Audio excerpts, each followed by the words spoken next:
Broadcast 0720.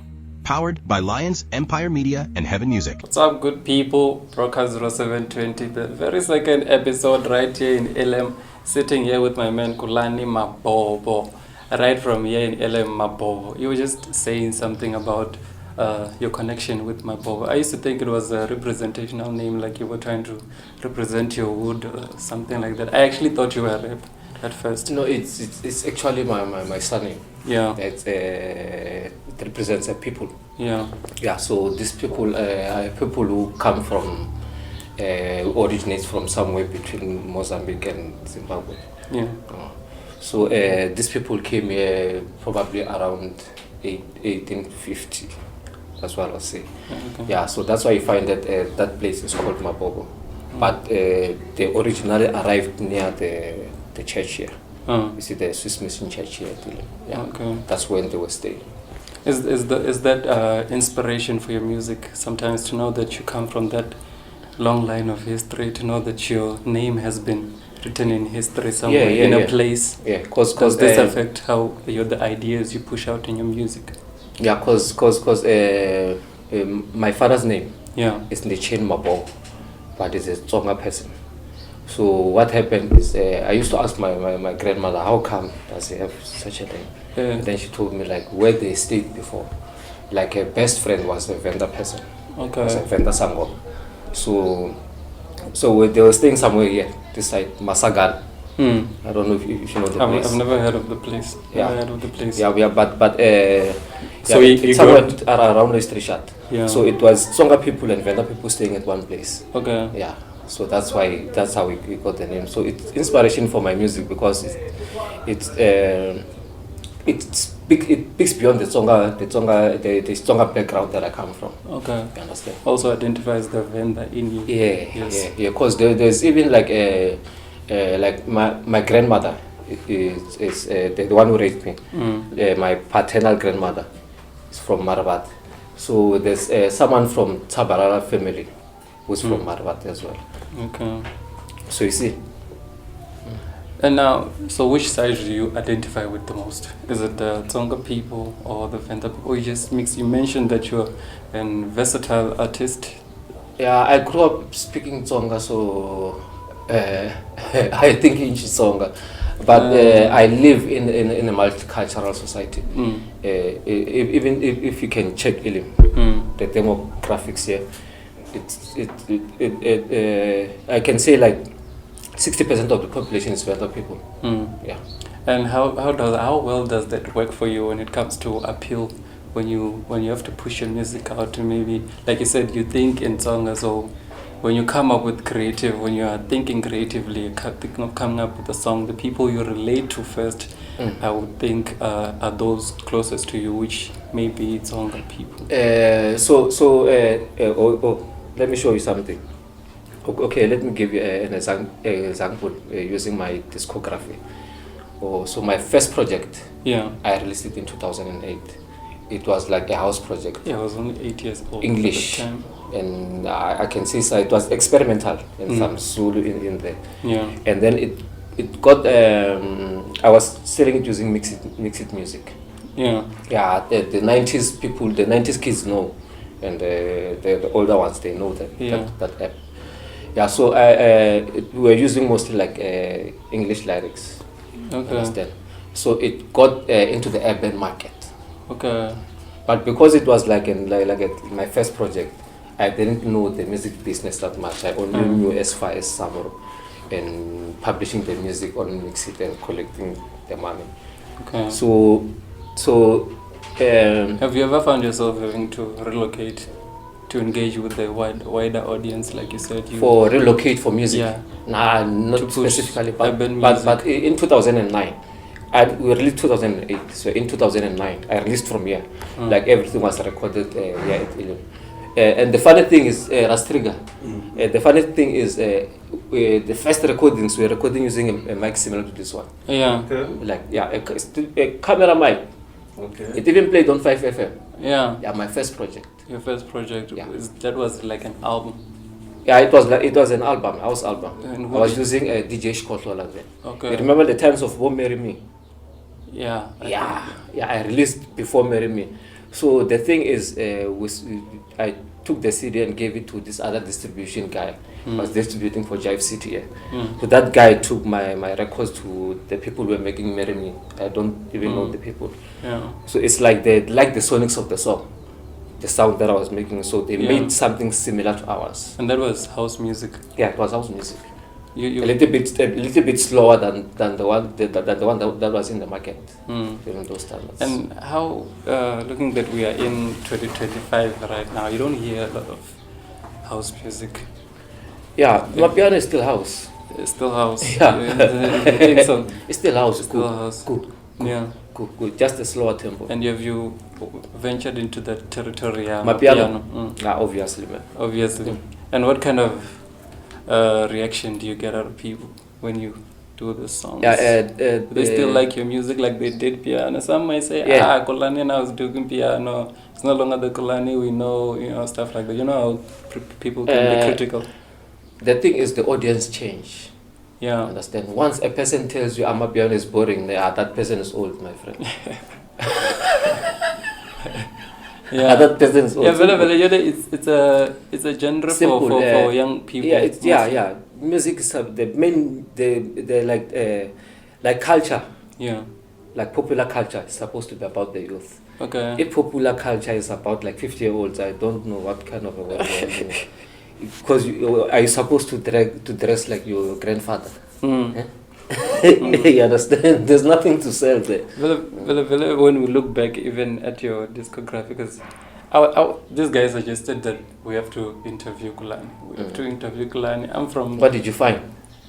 I tried to do my own research. The only place that I can find you was YouTube. Yeah, Yeah. Why is it like that? Why do you feel that you do not need to push all these other platforms, Spotify? You did mention that you have a podcast on Spotify and stuff, but your music, as far as your music, it's hard to find. It's hard to find. The thing is, that's quite intentional, because I'm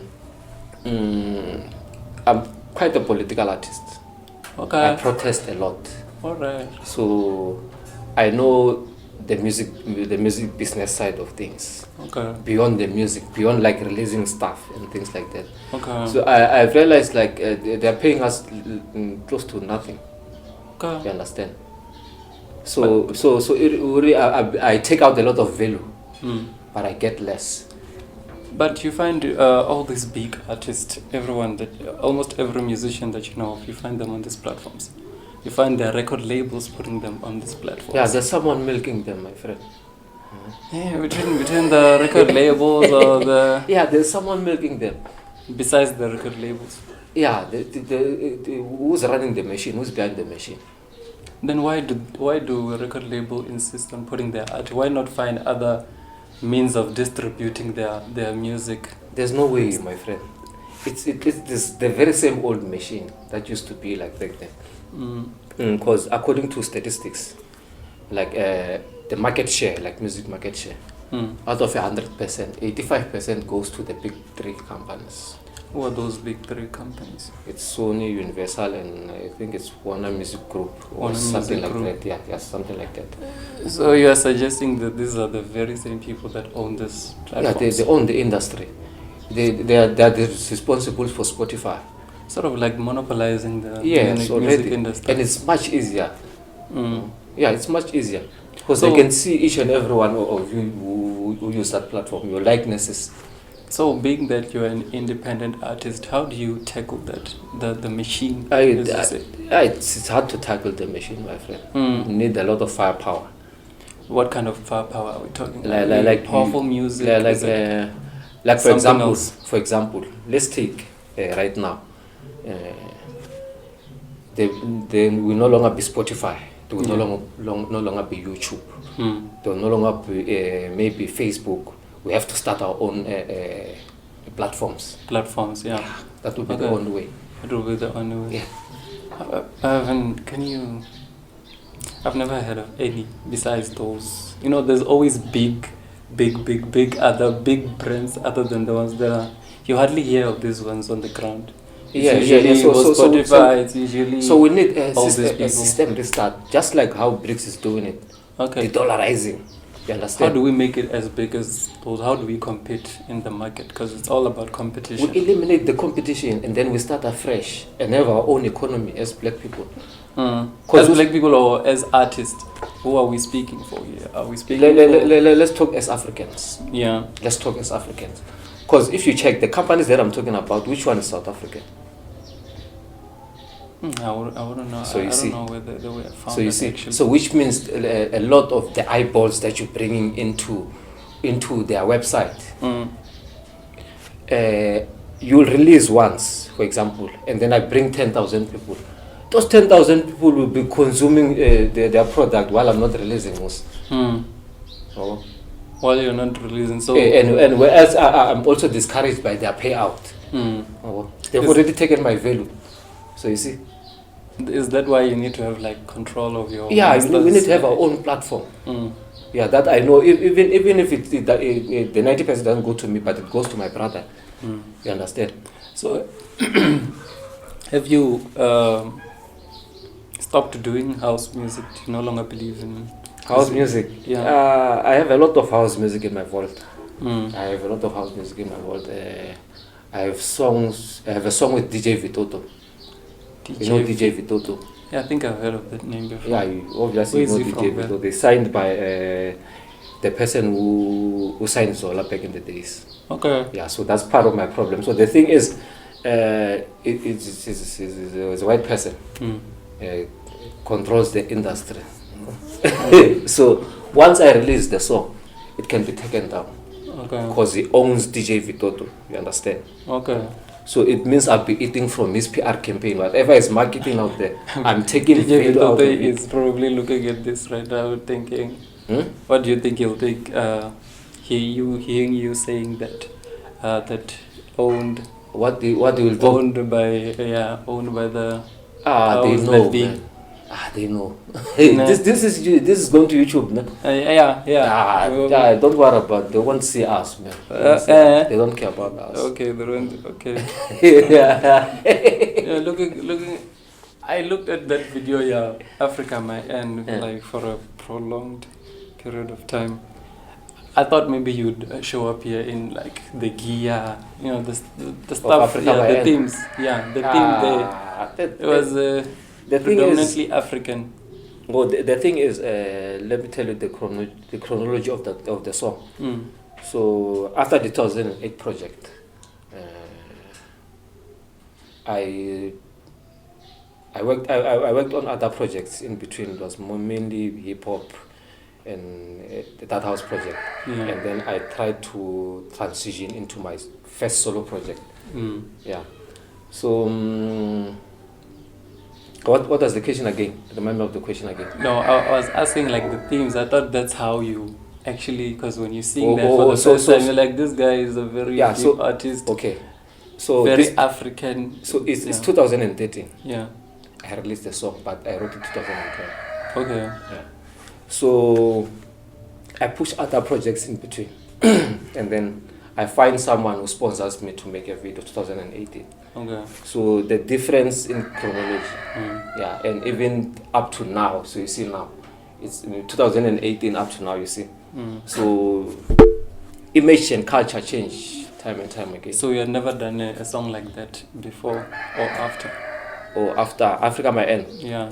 Yeah, it's an inspired moment. It was an inspired. What was happening? Just take us through that, because it seems like there was a lot happening like in that time. Did you record it in one day? Who was there with you? Who else worked on this song? Was it your own magic? I worked with Lam Phoenix. You know Lam Phoenix? Yeah. Lam Phoenix. Is he a producer? Yeah, he's a rapper. Actually, also a producer. Okay. I worked with Lam Phoenix on my first project, 2008 project. I worked with Lam Phoenix, but this time around was working more like from the side. You understand? Like as an independent producer. We're not like a duo this time around. And Eye of the Storm. I don't know if people know Eye of the Storm. He's also a producer. Yeah, from Backyard. We're working at Backyard Studios. Shout out Backyard Studios, Macapin. Yeah, if you know Macapin. Okay. Yeah, so it's like I composed the song because I would tell them like, oh, play this sound, and then I started with I programmed the drums first. Yeah, I programmed the drums first because I was looking for, at that point in time I was researching a lot about Africanism. Yeah, and like drums and things like that, bongo malungu and things like that. So that big drum is the one that inspired the song. Okay. Yeah. So that's how like it started.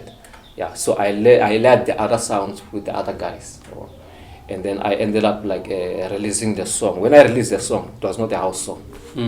Yeah, it was just like I don't know how to explain it. But it seems to fit very well into that category. I saw there was also a remix of it. With the it's a faster beat. Every other song that you know, it's a remix. Most people, they don't know the original song. Okay. Because the original song it's a song that tells a story. It traumatizes people. So it's like the first time I performed it for a large number of people, it was at my annual show. Oh, you performed there? Yeah. When was I this? performed a lot of times. There maybe 4 years in a row. 4 years in a row. Yeah. Early 2010s. Yeah, from 2012, 2013, 2014, 2015. Yeah, it was still very much active. Yeah. Yeah, so like when I first performed it, I was the first act on stage, sober minded, no weed, just cigarette. What time was this? Around 7ish. Around 7ish. Yeah, like nobody's ready for the music. You understand? Yeah. They used so to they do call that people well. on stage. They just take you like yeah, by so they surprise. call people on stage, and I'm nervous, my friend. I'm nervous. I came there alone. I'm managing myself. I produce myself. I write my own songs. I publish myself. I get myself my own gigs. I perform there alone. I'm my own DJ. So how did that work, Vel? Was it a good performance though? Yeah, it was great to learn about like the business itself. Okay. Understand? Yeah. It was the first time I was on my own. Yeah. So they call people there. So that song, remember, the song is not house. It's not house. It's just sounds. It's not yet the song that we know. Yeah, it's just sounds and drums. Yeah. So, and you recorded the vocals though. Yeah. Yeah. So you were doing like a. Yeah, I was just singing on top of the song, trying to harmonize on the song. There's a certain way I perform. Understand? Express the song. And how did people receive it? So it's like people, they get into a trance. You know what the trance is? A trance. Like when people like when you play a drum for a long time, the thing that was happening when we were outside, like we started bouncing to the drum without paying attention to it. It becomes part of your subconscious. You were caught it just takes by you the in. sound of it. You don't see everything else. You only see the person who's on stage. You understand? I'm expressing myself. I'm expressing the song. You understand? Hey!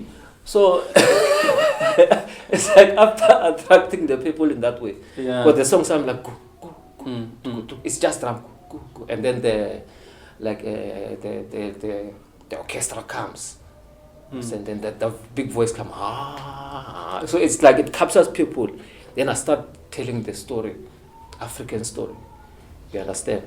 So in the middle of the song, I realized like no, these people are not talking to each other. They're looking at me. They're captured. Yeah, they're looking at me. You understand? That's how powerful it is.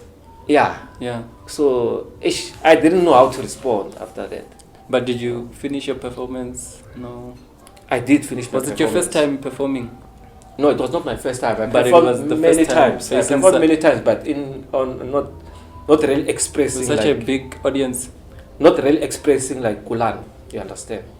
Okay. Like this time it was Kulani. It was no long. It was not in a group. It was not on a featured song. You understand? That was your first single, like ever. Yeah, that as was my solo first artist. single as a solo artist. Like that was your very first song, the very first song you did recorded. No, not really my very first song, but that was like the moment for Africa My End. Okay. Yeah, that was the moment for Africa My End. That was the highlight. Yeah. So and then fast forward 2015. Now I was pushing the song that's on the video. Yeah. This is what happens. It was during the times of Bonyoso. Nyoso, yeah, I remember. Nyoso. Whatever the song is. I remember the song. So I was doing, it was, I don't remember the time, but I did a lot of road shows for the people who were hosting the event there. It was with Rita D as well. You know Rita D? Rita D, yeah. Manager Amakat. She's been here for quite a while, ne? Rita D, you know, we had back our studio, the studio that we released all the songs that people know from around here. Yeah. We founded the studio in 2003. The first time we recorded, using a mic like this one. That's the first time we recorded, 2003. But the reason why I tell you 2008 is because 2007, that's the first time we got on national radio. Okay. Which radio was it? Mganalone. But it was hip hop. Still active. Then 2008, it was like my first project that I was in charge of. It was a duo, you understand? Yeah. And what happens? Why do you change how it sounds, the song? It sounds, it's fine sounds. If I tell you the story of like my first big song, so you're one of those guys who like to do the music like from scratch, like compose. The sounds which we don't copy. I don't copy. You don't copy. I don't copy. I can't copy. I can't, my friend. You can't. Even singing another person's song, I can't sing it exactly like that, the way they sing it. I will always sing it different. So how do you approach piano then? Because piano is a very different sound to African man. Okay, so piano is this is the thing about music. Culture comes from the young people. Yeah. So the people who make sounds are young people. So I always work with young people. You understand? During COVID, I started researching like what's on the ground, who's producing now. You understand? So some kids, they told me about like low bass. Low bass, is that low bass producer? Yeah, it's a producer from here. Yeah. He's now on album Yamelo and Sleazy. Okay. On album very man bafana la ba two. Very man bafana la ba two man, one wash bomba, the other one ba boma arrow na man.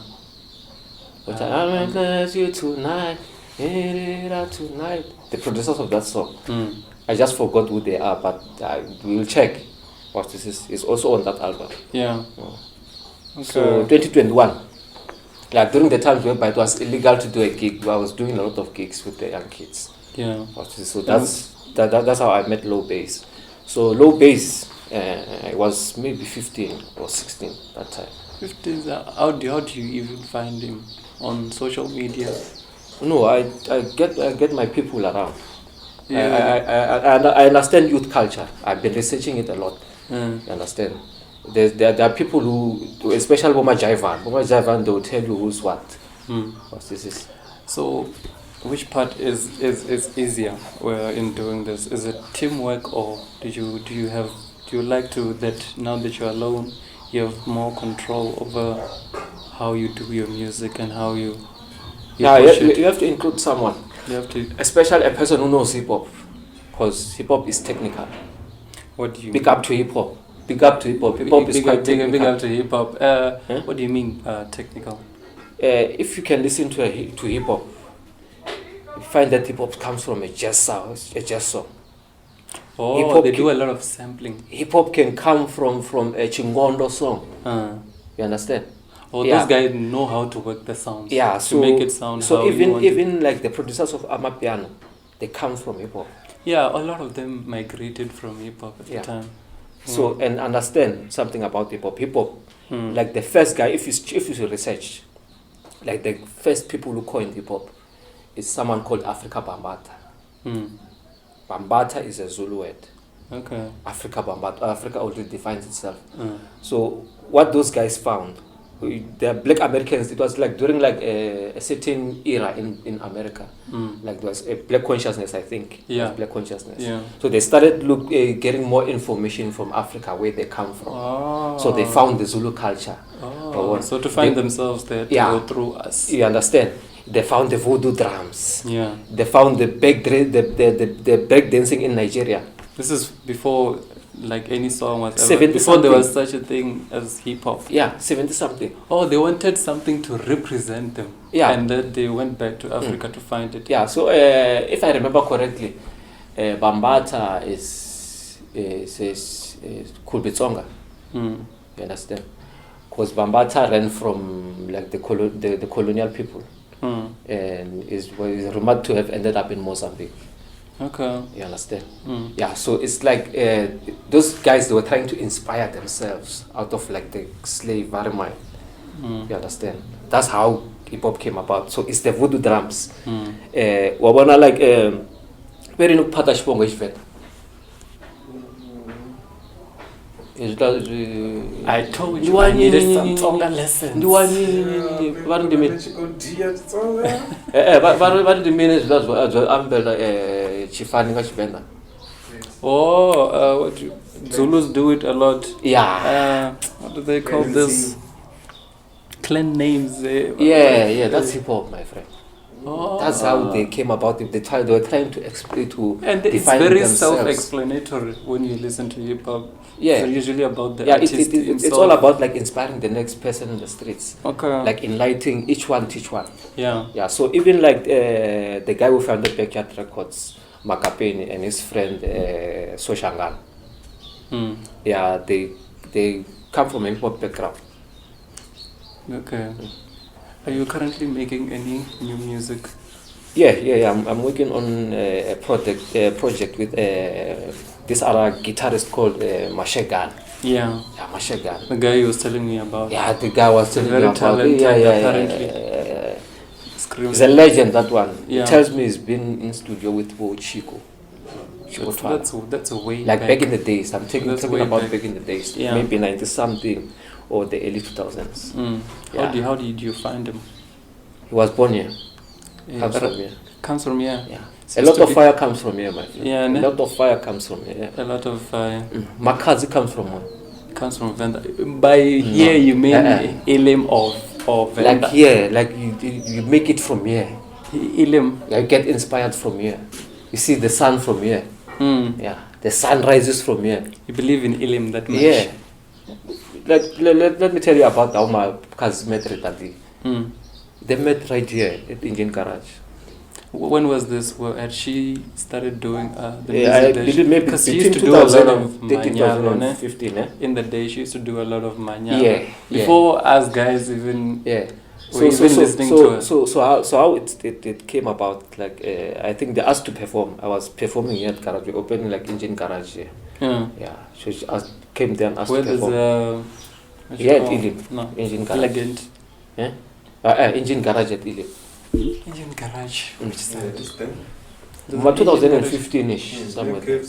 Yeah. Okay. At the mall, right there at the mall. Oh, the mall was already there at the time.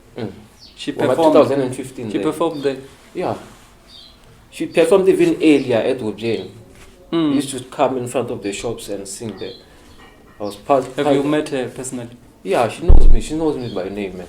That's why I tell you. Then why don't we have any music with? If she can check her memory, the first people she saw performing was us.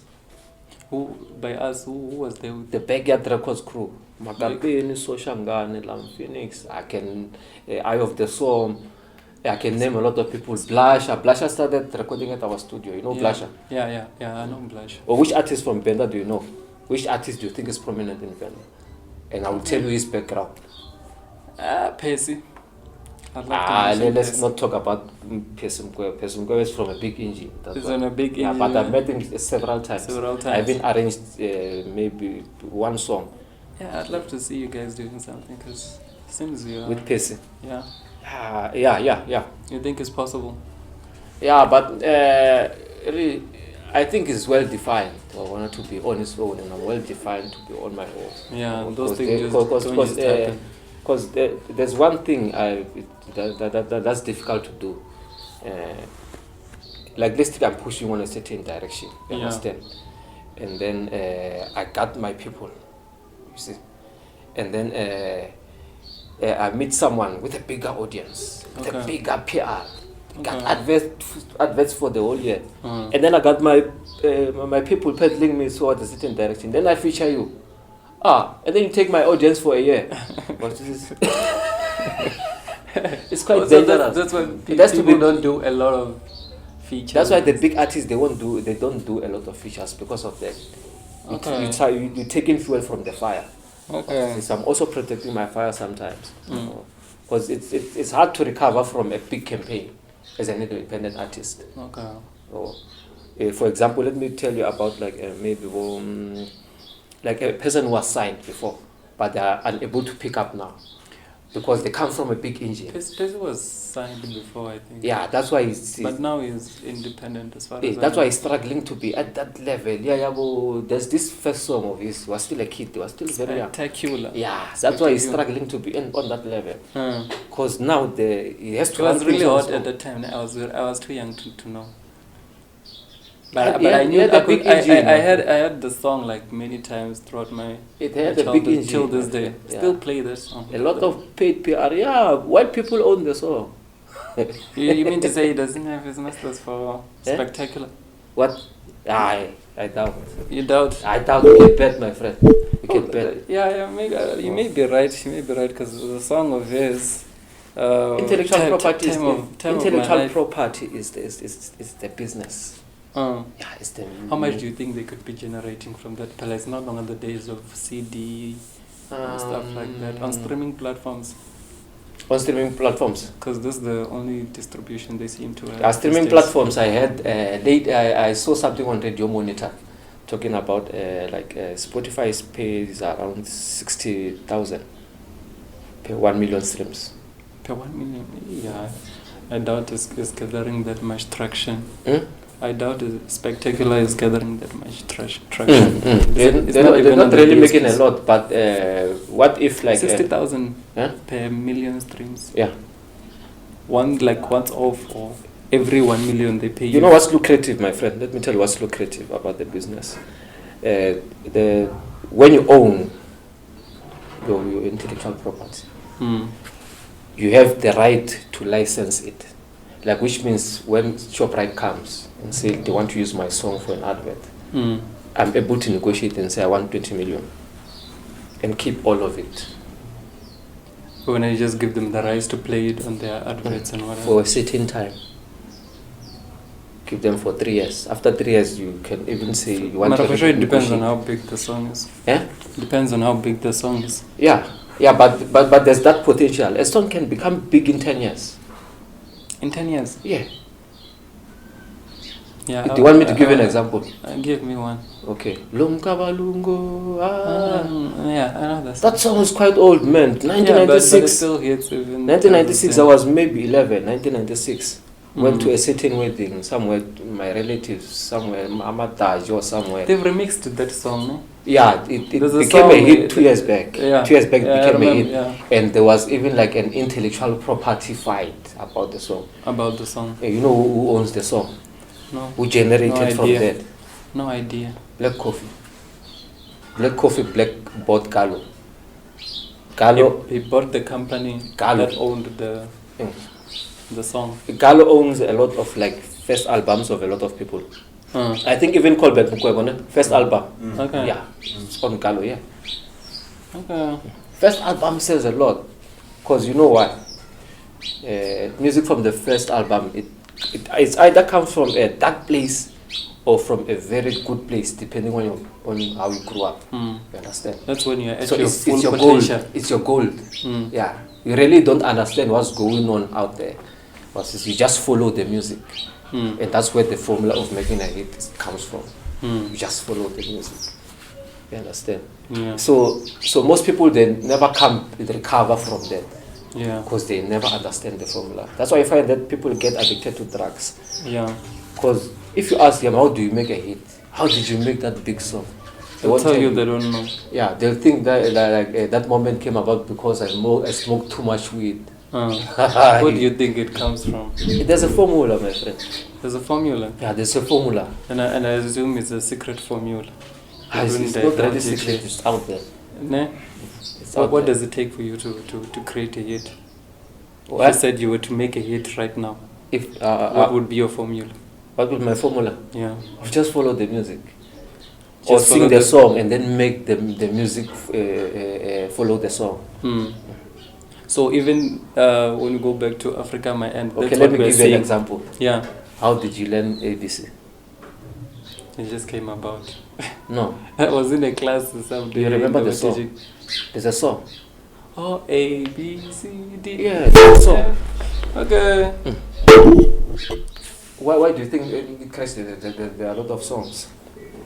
Oh, it's easier to learn that way. That's why you find that you know most lyrics of most songs, but you fail to remember notes from school or something like that. It's easier to learn through a song. Is it easier to teach though through a song? Yeah. Than just by talking. Is what? Actually, if you can listen to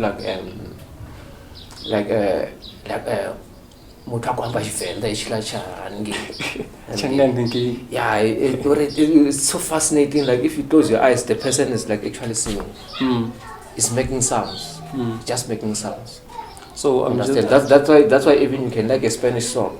Yeah. And you feel a certain way even though you don't understand the lyrics. So it's really, music doesn't really have a language then. Yeah. But you have to do something right. Yeah, you have to marry like the physical world with like the world that you see when you close your eyes. You have to bring them together like this. Yeah, and then you say the right things at the right time. Do you see? That's why I tell you it's a formula. It's a lot of things going on at the same time. That's why if like B2 can tell you how he uses Fruity Loops, it tell you like it deals with 1 second at a time. Yeah. One bar is maybe 0 point something seconds. Yeah. Do you make music? Do you make music with Fruity Loops and all those stuff? Yeah, Fruity Loops. Fruity Loops is my favorite. Every song that I've released, they had to go through Fruity Loops. That bit that there was a song you released 2 years ago. I think it's Banasigis, something like Banasigis, that. Banasigis. Did you make the beat? No, that beat was made by this other 14-year-old. Yeah, it's the name, but you featured someone else there. Yeah, it's I think it's is it Mesh Beats? Is it Funky? Oh, yeah, Funky SA. Funky SA. Funky. Unfortunately, I don't even know the kid, but I think the kid maybe was 16 or 17 that time. How the song came about. I was working with a lot of young people. Man. Yeah, that's why I tell you, like I do a lot of research. Understand? Yeah. I go back to the drawing board time and time again. That's why you don't see a lot of my songs and my projects. They're more like they're timed. Like maybe they're 2 years apart. Some they are 4 years apart. So in some projects they recur. Like I can take a project from 2013, bring it back now.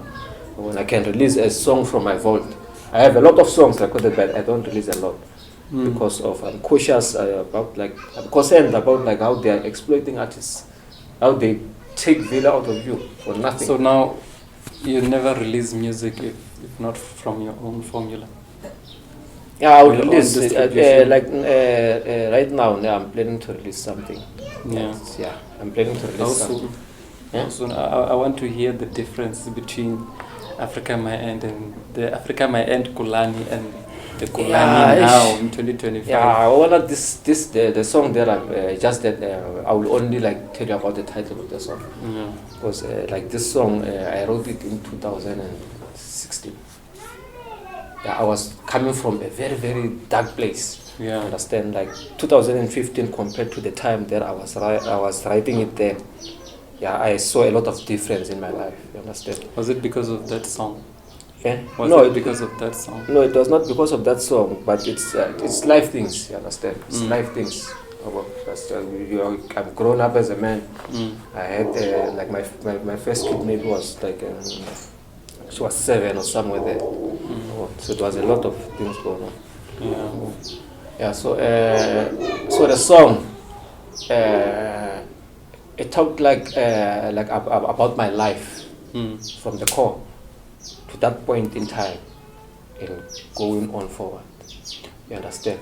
So I used to like perform like the song like for people before recording. Like I was staying with like Soshanga. Soshanga. And I don't know if maybe you guys know that. I only know the myth would I say myth or in a historical yeah. the So real Soshangan. And I wanted us to get into that. The Shangan king. Yeah, because you find sorry to distort you from your point. Okay. No, let's go back to that song. We'll come back to. Okay. Yeah. Remind me where I was. Oh, the time where you used to perform the song with people. Oh yeah. So we were at like Sunnyside. Yeah. You know Kitty's Guap? Yeah. Is he from West End? West End. Yeah, I think Chikota. Yeah, Chikota. But he left with the student of Android. Yeah. Oh, yeah. Okay. Yeah, so that boy, I met him. Oh, you know Android. Yeah, I know a lot of. I know almost everyone, my friend. Yeah. That's why I tell you, Ilim. Once you come to Ilim, you see the light, my friend. Once you come to Ilim, you've reached the frontiers of humankind. Why is it like that? Why it has that appeal? Why I don't know, my friend. I don't know. Is it the people? But my family survived there. Yeah, you are here as well. He's here as well. We are planning great things for the world. You understand? Like we have a vision from here. You understand? Like the this perspective. Yeah, Curtis Guap, the song you were doing. Yeah, so Curtis Guap, like we wanted to record that Curtis Guap. I recently met Curtis Guap in Sunnyside. Like was like doing some sound engineering. Like the previous year he worked with Manda Spikir. Yeah, so that year he was working on his own. Okay. So I met the guy.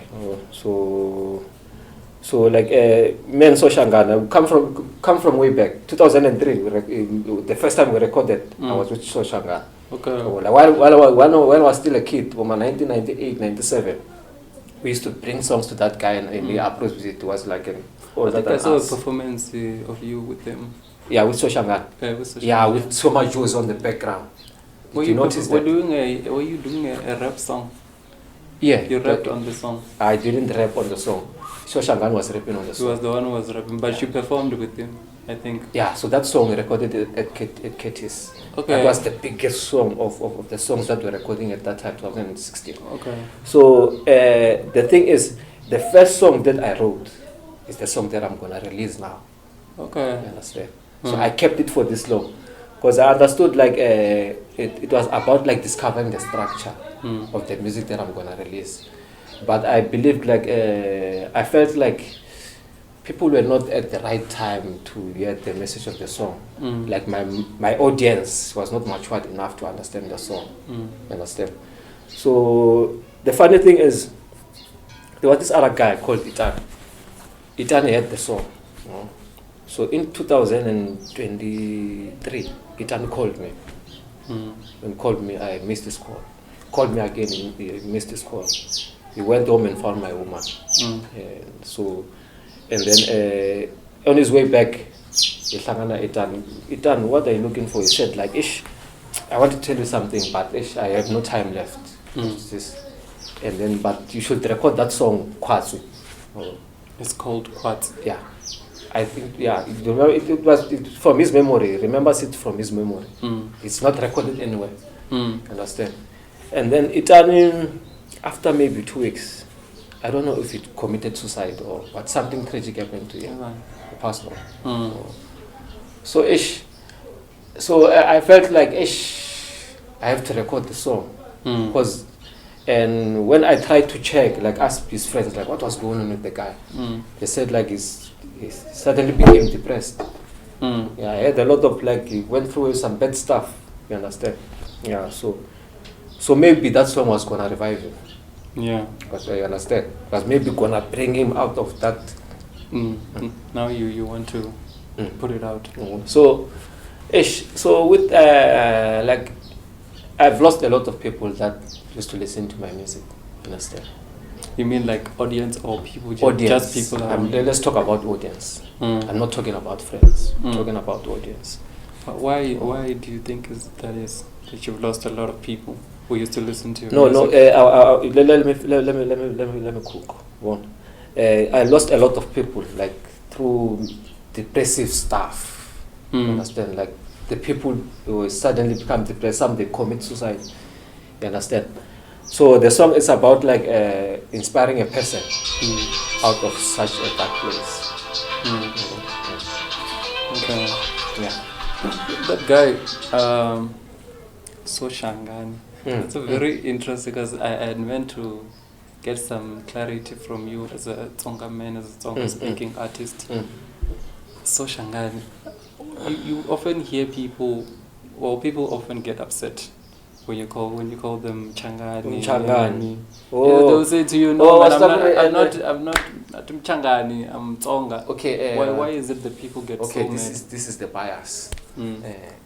Let me tell you something. You know, the Tsonga culture is very, very, very, very strong, and quite core to African culture itself, African civilization itself.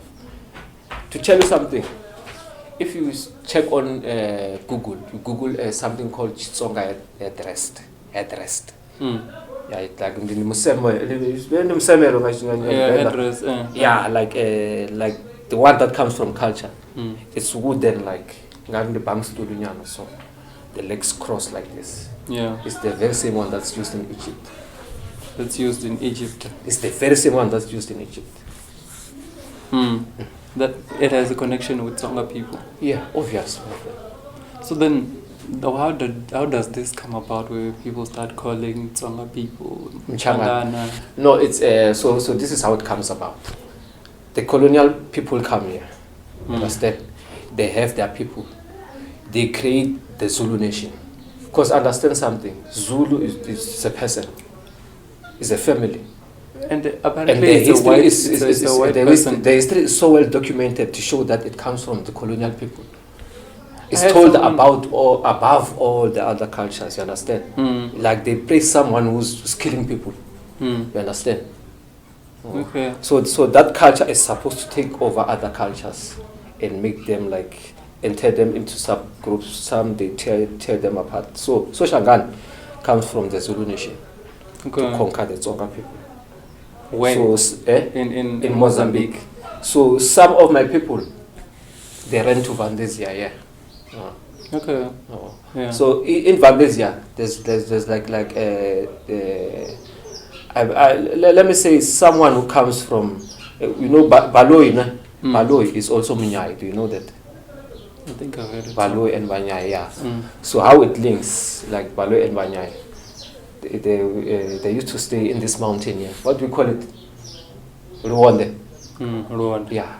Okay. They used to stay, they used to stay there. Up until that place became like volcanic. And then they couldn't drink the water. So some came this side, some came that side. The white people, when white people came up there. Wasn't Soshangane a general of Shaka Zulu? Yeah, it was a general of Shaka Zulu. Yeah, you understand. So even if they say he was running from Shaka Zulu, but he was pushing the Zulu mentality. You understand? So that's why you find that there are people who ran from him. There are people who lost family members to that guy. You understand? But understand something about war. When war comes about, you'll find that people will kill the men but leave the women. Okay. So they forcefully take the women, they marry them, but the women will keep their own language and teach it to their kids, and even name their kids some of their Tsonga. That's what happened to Tsonga people. Yeah. Soshangan invaded. Yeah, but still those women. Did he invade or did he go there to conquer Tsonga people? Yeah, he took over some parts. Yeah, he took over some parts, not every part. So much that Tsonga people became Machangan. Yeah, but you understand something. Culturally, they didn't change. Culturally, they didn't change. They just changed the name, but we still spoke the language. They're very strong. Yeah, it's a very strong culture. Xipelani is very old, my friend. It survived apartheid. Even when the missionaries came here, they had a name for our grandmothers and grandfathers. Yeah. Yeah, if you see a Tsonga person with the tattoo here, have you ever seen a Tsonga woman with the tattoo here? No. Like an old woman with a tattoo here. Maybe I only see them do those things. I think. Or is it? Yeah. So on Africa, my end, I did something. Yeah, something similar. Yeah. What I was mimicking like the tattoo culture. That was even passed on to the Americas. Because understand something, they took a lot of Tsonga slaves from Mozambique to Brazil. Okay. Understand? Okay. How much of the production did you do in Africa My End? Because you see a lot of things. Did you come with them all by your own? Like a lot of things, like what? The style of clothing. The places you used to. Okay, shout you out. saw huts. You saw people dancing Chipelane at the mall. Okay. With an audience surrounding them. Okay, let me break it down. So the person that, who funded the video is actually like Akai Estate. Akai Estate, it is accommodation somewhere. Okay. It's owned by one of my childhood friends called Buddha Mien. So Buddha organized paid Msiwa. Shout out Msiwa, MSW. Yeah, he paid Msiwa and then also organized the clothing. So it was tailored by some guy from Reboni called Puchu. Yeah, and then the art, some of the art I came with myself. So it was your vision. Yeah, it's my vision. It's my vision exactly, but it's more like a shared vision with Buddha. Yeah, you understand? It's more like a shared vision with him. Okay. And obviously, Msiwa was directing and also coming up with some of the ideas there. So we went to Mantonono, some place called Mantonono.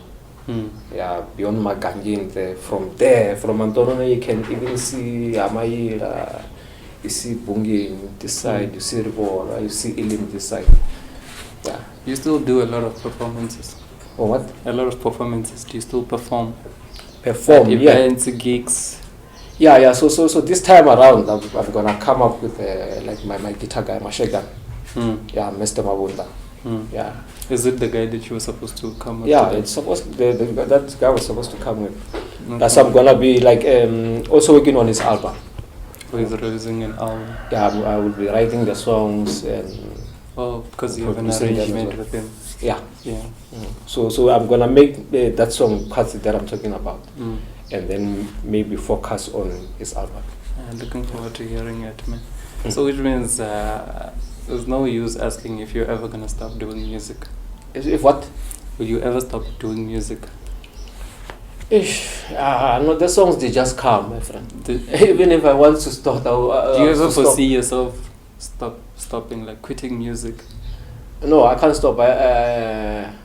It's I'm inspired by people who Masike, they did it up to their 70s.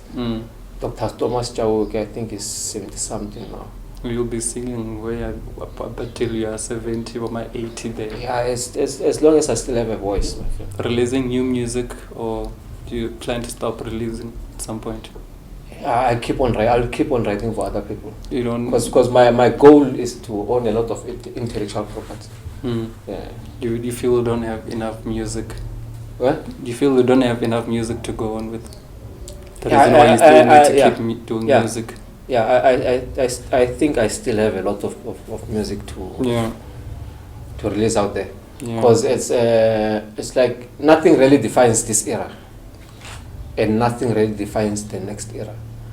Because if Africa My End still relates with you now, this year, and I first penned that song in 2011, and I finished writing it in 2012, and I released it in 2013. I shot the video in 2018, and it still resonates with you in 2025. It's contemporary stuff, my guy. But you know what the problem is? It speaks about the African truth, like the solution to African culture, like people to go back to Ubuntu, Bantu. You don't hear that term a lot lately. Yeah? You don't hear that term a lot. Yeah. You hear it very much. It's the solution, my friend. It's the solution, because it will take people back to their roots. It will wake people up and see how misleading the system is. Whichever way you can look at it. That's what you hope to put out there, to make another person realize, even the person watching this right now. Yeah, but people they don't wake up from hearing a person speak. You find that positivity doesn't sell as much as negativity does. How do you? navigate those areas? Okay, let me find it harder to. Okay, let me define. To be appealing to people because you're pushing out something positive. Okay, let me tell you one function of the media. No? The main function of the media is to manufacture consent. Consent. To make people agree to something, to an idea, okay. Or a narrative. Or their job is to make you to accept. So my job is to make people. I manufacture messages that make people consent to an idea. It's either I'm telling you consent to a love story, or a sad story, or a uniting story, or a suicidal story. No? Yeah, you choose whether you want to make or break. Yeah, the power is in our hands as artists. No? You can see it in society now. What's influencing the gangsterism that you see out here? It's the art, it's the music that's been put out there. That's what I'm telling you. Have you ever done a song where it didn't completely come from you? Come from me, like yeah. Have you ever been? I thought you mentioned that you had been given a song like the song that you're planning to release, Kaitsi. Ne? You said that your friend had the song Itani. What's his name? Like which one? The song that you've been planning to release, where you were talking about your struggle. Oh, like it's my song. I wrote the song. I wrote the song. Yeah. So my question is, have you ever done a song that didn't come from you? That it didn't come from me. Yeah. Someone else's idea. Yeah. Sometimes. Yeah. But like most of the music that I put out on my own, actually come from me. Everything. Yeah. But except for Wapla Blankuku. Yeah, a lot of people from Ilim, they know the song. Even the people from Penny, even like I believe, or if they can dispute it if they like. Naira. Shout out to Naira. Shout out DJ Naira. And bass drum. They were inspired by the song. Yeah, it's Tsonga Kwaito. Okay. Yeah, it's Tsonga Kwaito. So it's like Manyukos came up with the idea. And then I wrote this. I helped him write this verse and the main chorus. You understand? And then Funky Richie is also in the song. I don't know if you know Funky Richie. They also have Chipestro in there. Yeah, so I helped everyone like craft their own verse, fit into the song, like and like how we recorded the song. It was everyone came in their own date. Okay. You understand? But I was making the beats. Like everything. Sort of like a studio camp or so? Not a studio camp. Like I would get someone today, and then I want you to do this part. This is, and then get someone tomorrow. I want you to do this part. Yeah, but it was planned for them to. No, they never met before. You just or from your own branch, just anyone. On my own accord, and then finally I bring them together and then make them listen to the song, and then we arrange it together. This is many people on a single song, not on a whole project. Yeah, it started with one song. Yeah. And then from there, it like when we released that song, it was during those times of what data file host and whatnot. Yeah. Before we even put it on data file host, it was everywhere. Yeah. Because even like after some years, this other guy, Lano Deep, is making my piano now. I think he's releasing something with this other friend, like I can say a friend of mine, Lincoln Long. They're releasing a song together. Maybe it's my piano or Shikaza, I don't know. So that. What is Shikaza? Oh, Shikaza is the culture. Yeah. It's the culture. Yeah, I think it's the culture in Mozambique that stems from Mozambique, but Yashitsonga. Okay. What's this? It's the culture Yashitsonga. That's why I tell you, the Tsonga question is quite deep, Yeah, the Tsonga question is quite deep, and there's never been given a chance. Is there any place where there are, or where would you say your biggest audience is? My biggest audience is, I don't know, my friend. I don't know where my biggest audience for sure, is. You've performed at places. Because, according to my Samro statements, last between 2023 and 2024, my song was played 36,000 times on national radio. On national radio. On national radio.